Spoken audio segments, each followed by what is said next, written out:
صلاحیتوں کے اظہار کا بھرپور موقع فراہم کرنے میں سب سے آگے ہے۔ نصابی سرگرمیوں کے ساتھ ساتھ غیر نصابی سرگرمیوں سے نہ صرف طلبہ کی ذہنی نشو و نما میں بہتری آتی ہے بلکہ ان میں آگے بڑھنے کا مزید جذبہ بھی پیدا ہوتا ہے۔ جامعہ کراچی طلبہ کو مختلف بحث و مباحثے اور ثقافتی سرگرمیوں کے مواقع فراہم کرتی رہی ہے اور یہ سلسلہ تاحال جاری ہے۔ کرونا وبا نے تعلیمی سلسلے کو کتنا متاثر کیا اور جامعہ کراچی نے طلبہ کو کس طرح تعلیمی سلسلے سے جوڑے رکھا، یہ بات ہوگی آج پاکستان کی آواز میں۔ اس کے ساتھ ساتھ جامعہ کراچی میں طلبہ اور طالبات کے لیے کیا کیا سہولیات موجود ہے، کرونا وبا کی موجودہ صورتحال جامعہ کراچی نے طلبہ کے لیے کتنی سہولیات کو ایک ہی چھت تلے مہیا کیا، یہ سب جانیں گے آج پاکستان کی آواز میں ہے۔ سلسلہ سے جی کامران بتائیے گا۔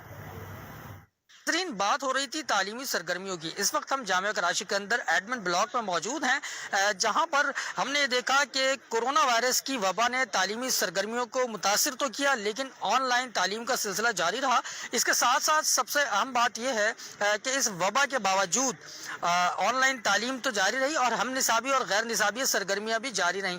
یقیناً یہ ایک بہت بڑا انیشیٹو ہے یونیورسٹی آف کراچی کا۔ اس وقت ہمارے ساتھ جامعہ کراچی کے جو اسٹوڈنٹس افیئرس کو ہیڈ کرتے ہیں ڈاکٹر عاصم، وہ بھی موجود ہے، ان کی طرف چلوں گا، ان سے بھی گفتگو کرتے ہیں۔ ڈاکٹر صاحب یہ بتائیے گا کہ کیا کورونا وبا نے آپ کی نصابی ہم نصابی سرگرمیوں کو متاثر کیا؟ بسم اللہ الرحمن الرحیم، السلام علیکم۔ دیکھیں، اگر میں یہ کہوں کہ متاثر نہیں کیا تو میرا خیال ہے کہ یہ تو بالکل غلط ہوگا۔ یقیناً جس وبا نے پوری دنیا میں ایک ایک چیز کو متاثر کیا، اس میں جامعہ کراچی کو بھی ایک خاصی حد تک متاثر کیا۔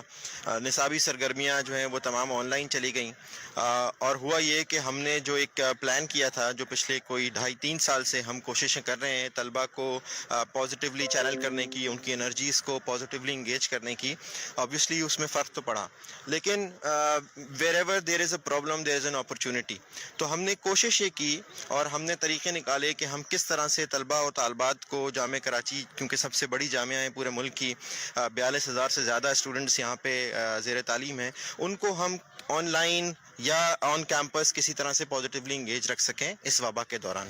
تو ہم نے جو کچھ عرصے پہلے سوسائٹیز کی فارمیشن کی تھی جامعہ کراچی میں، جس میں ڈیبیٹ ڈسکشن سوسائٹی شامل ہے، جس میں تھیٹر اینڈ ڈرامہ سوسائٹی شامل ہے، جس میں ہماری میوزک سوسائٹی شامل ہے، جس میں ہماری بھی ہمارے ہمراہ موجود ہیں۔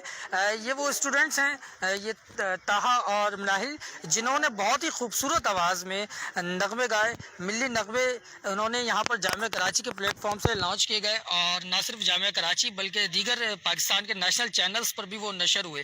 وہ کون سا نغمہ تھا اور اس کے پیچھے کتنی محنت کی؟ اب طاہا کی طرف چلتے ہیں۔ طاہا بتائیے گا کون سا نغمہ تھا، کتنی محنت کی آپ نے؟ نغمہ تھا زمین وطن، جو کراچی یونیورسٹی کے اسٹوڈنٹ نے خود لکھا، خود کمپوز کیا اور خود ہی گایا۔ اس کے اندر جتنی محنت لگی۔ فی الحال یہ بتائیے گا کہ آپ کا بھی نغمہ ہم نے دیکھا، بڑی خوبصورت آواز تھی اور بہت اچھے اشعار تھے، کیسا لگا؟ کس کس نے مدد کی آپ کی؟